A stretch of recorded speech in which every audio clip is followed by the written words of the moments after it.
Hi மகளே, கடல் மற்றும் கடல் சார்ந்த சுவாரஸ்யமான தகவல் வந்து நம்ம வங்கக்கடல் மீனவன் சேனலை வந்து தொடர்ந்து பதிவிட்டு வரோம். நீங்கள் இப்போ தான் நம்ம சேனலை வந்து ஃபஸ்ட் டைம் பார்க்குறீங்கன்னா மறக்காமல் ஃபாலோ ஆன் சப்ஸ்கிரைப் பண்ணிக்கோங்க. இன்றைக்கி நம்ம இந்த வீடியோவில் என்ன பார்க்க போகிறோம்னா, நம்ம சப்ஸ்கிரைபர் ஒருத்தவங்க வந்து ப்ரோ கருவாடு வந்து ரொம்ப ஈஸியாக செய்கிற மாதிரி போட்டிருந்தீங்க போட்டில் வச்சு. குழிக்கருவாடுன்னு சொல்கிறாங்களே, அதோட டேஸ்ட் எப்படி இருக்கும், அது எப்படி செய்கிறது அப்படின்னு சொல்லிட்டு கேட்டிருந்தாப்புல. அதுதான் இந்த வீடியோ. குழிக்கருவாடோட என்னென்ன பெனிஃபிட் இருக்குது எல்லாமே வந்து இந்த வீடியோவில் ஃபுல்லாக சொல்லியிருக்கேன். வீடியோ கடைசி வரைக்கும் மறக்காமல் ஸ்கிப் பண்ணாமல் பாருங்கள். வாங்க வீடியோக்குள்ளே போகலாம்.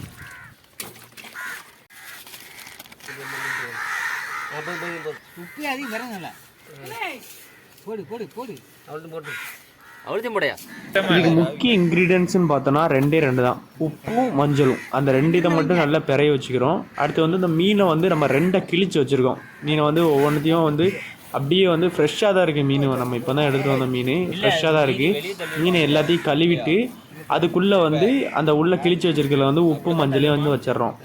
எதுக்காண்டி குழிக்கருவாடு வந்து ஸ்பெஷல் அப்படின்னு சொல்லிட்டு சொல்கிறாங்கன்னா, இது வந்து சீக்கிரத்தில் வந்து புழு வந்து நிறைய கருவாடுகளில் வந்து புழுலாம் இருக்கும்.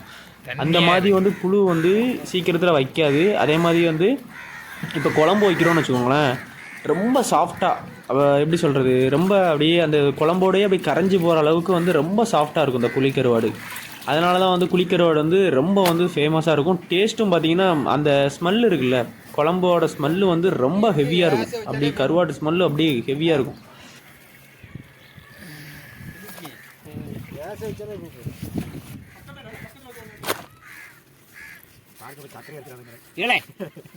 அதான் தெரியாது.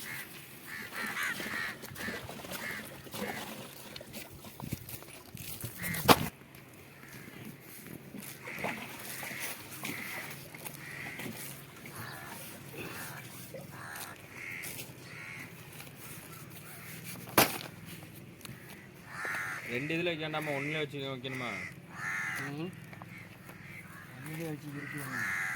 ஒன்றுலேயே கைட்டு போட்டு இருக்கிறோம். ஒன்றுலே கட்டா ஃபுல்லாக வைங்க பாருங்கப்பா. ஒரு பாக்கெட் போடு. அப்புறம் இதாயிராம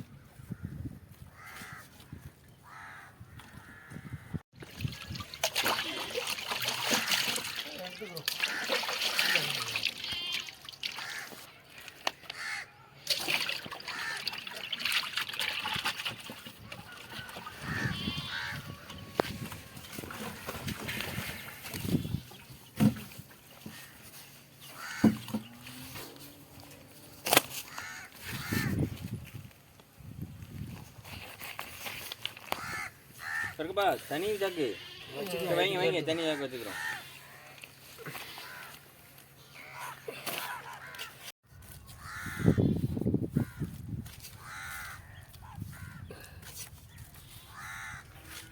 கட்டையவே கழட்டு.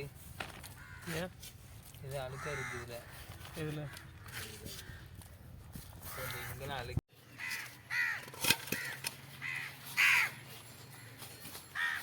அங்கே கருவாட்டுக்கு வந்து நம்ம வந்து உப்பு இது அடிச்சுக்கிட்டு இருக்கோம், இங்கே வந்து குழி தோண்டிக்கிட்டு இருக்கோம். இந்த குழிக்குள்ளே தான் வந்து நம்ம கருவாடு எல்லாத்தையும் வைக்க போகிறோம். இந்த குழிக்குள்ளே வந்து எத்தனை நாளைக்கு கருவாடை வைக்கணும் அப்படிங்கிறது எல்லாமே வந்து நான் லாஸ்ட்டில் சொல்லியிருக்கேன். கருவாடை பாருங்கள் எல்லாமே வந்து எப்படி இருக்குன்னு சொல்லிட்டு, எல்லாமே வந்து ஃப்ரெஷ்ஷான கருவாடுங்க. நம்ம வந்து ரெண்டு வகையான கருவாடு வந்து செய்கிறதுக்காண்டி எடுத்திருக்கோம். ஒன்று வந்து நம்ம பர்லா மீன் சொல்லுவோம், மாகி ஃபிஷ்ஷு, அதுவும் இன்னொன்று வந்து கட்டா கருவாடு. ரெண்டுமே வந்து ரெடி பண்ண போகிறோம். இது எல்லாத்தையும் வந்து இந்த கோணி சாக்குன்னு சொல்லுவோம், அதாவது சணல் சாக்குன்னு சொல்லுவோம். சணல் சாக்கு வந்து ஈரப்பதத்தை வந்து உரியக்கூடிய தன்மை கொண்டது. அதனால் வந்து கோணி சாக்கில் வந்து எல்லா கருவாடுகளையும் வைக்கிறோம். நம்ம ரெண்டு இதாக வந்து கருவாடு வைக்க போகிறோம். அதாவது இந்த மாகி ஃபிஷ்ஷை வந்து தனியாகவும், அடுத்து வந்து நம்ம அந்த ஃபிஷ் இருக்குது பார்த்தீங்களா, கட்டா கருவாடு, அதையும் வந்து தனித்தனியாக வந்து இந்த பொட்டலம் கணக்காக கட்ட போகிறோம். இப்படி கெட்டுறதுனால என்ன ஆகும்னா, மண்ணுக்குள்ளே நம்ம வைக்கிறதுனால மண் வந்து உள்ளே போகாது. அது இல்லாமல் இதில் வந்து நம்ம கருவாட்டுக்குள்ளே வந்து ஈரப்பதம் இருக்கும். அந்த ஈரப்பதத்தை வந்து வெளியே உள்ள மண் வந்து அப்படியே உறிஞ்சி எடுத்துரும். அப்போ வந்து இந்த கோணிச்சாக்குனால வந்து கோணிச்சாக்கும் வந்து ஈரத்தை உரியக்கூடியதுனால அப்படியே வந்து இந்த ஈரம் வந்து இதிலேருந்து அந்த மண்ணுக்கு வந்து ஸ்ப்ரெட் ஆயிரும்.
இறங்கி தோண்ட ஆரம்பிச்சிட்டாங்க.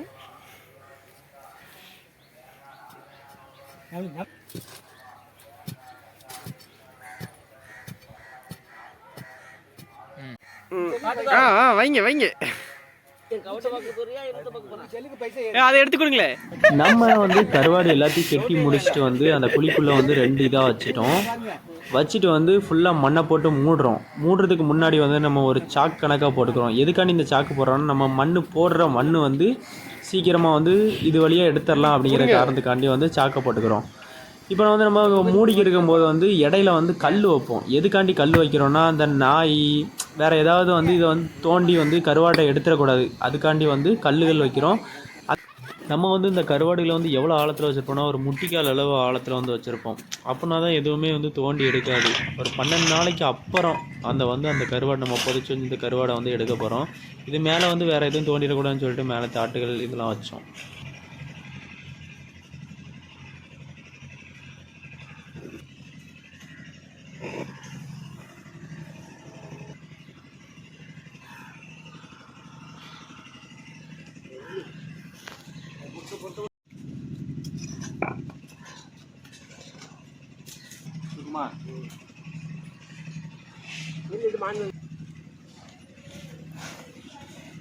கயத்தை பிடிக்காத,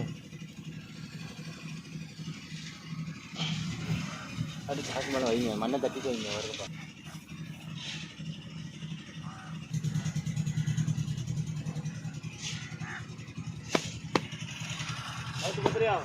அவசரம் தான்.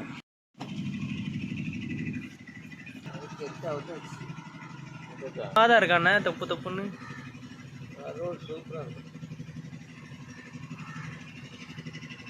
உண்மையிலே கருவாடு வந்து ரொம்ப சூப்பராக வந்திருக்குங்க. ஆனால் என்ன கொஞ்சம் ஈரப்பதம் வந்து இன்னும் கொஞ்சம் ஈரப்பதம் இருக்குது. எதுக்காண்டி இந்த ஈரப்பதம் இருக்குன்னா மண் வந்து நம்ம வந்து சரியாக வந்து மண் வந்து உரியலை ஈரப்பத்தை. இதை வந்து நம்ம என்ன பண்ண போகிறோம்னா லைட்டாக காய போட்டு எடுத்தோம்னா சரியாயிடும். மற்றபடி வேறு ஒன்றும் பிரச்சனை இல்லை. இந்த கோணிச்சாக்கை பார்த்தீங்கன்னாலே தெரியும் ஃபுல்லாக வந்து எப்படி இருக்குதுன்னு சொல்லிட்டு ஈரமாக இருக்குது பார்த்தீங்களா. கடைசியில் வந்து கருவாடை நம்ம காய போட்டு எடுத்தாச்சு. இப்படி தான் இருக்குது. நம்ம வந்து பேக் பண்ணிக்கிட்டு இருக்கோம். இந்த தகவல் உங்களுக்கு பிடிச்சிருக்கும் நம்புறேன். பிடிச்சிருந்துச்சுன்னா மறக்காமல் நம்ம சேனல் வந்து ஃபாலோ பண்ணி சப்ஸ்கிரைப் பண்ணிக்கோங்க. நெக்ஸ்ட் ஒரு கலர்ஸ் வந்து நல்ல வீடியோவில் சந்திப்போம் மக்களை. தேங்க்யூ.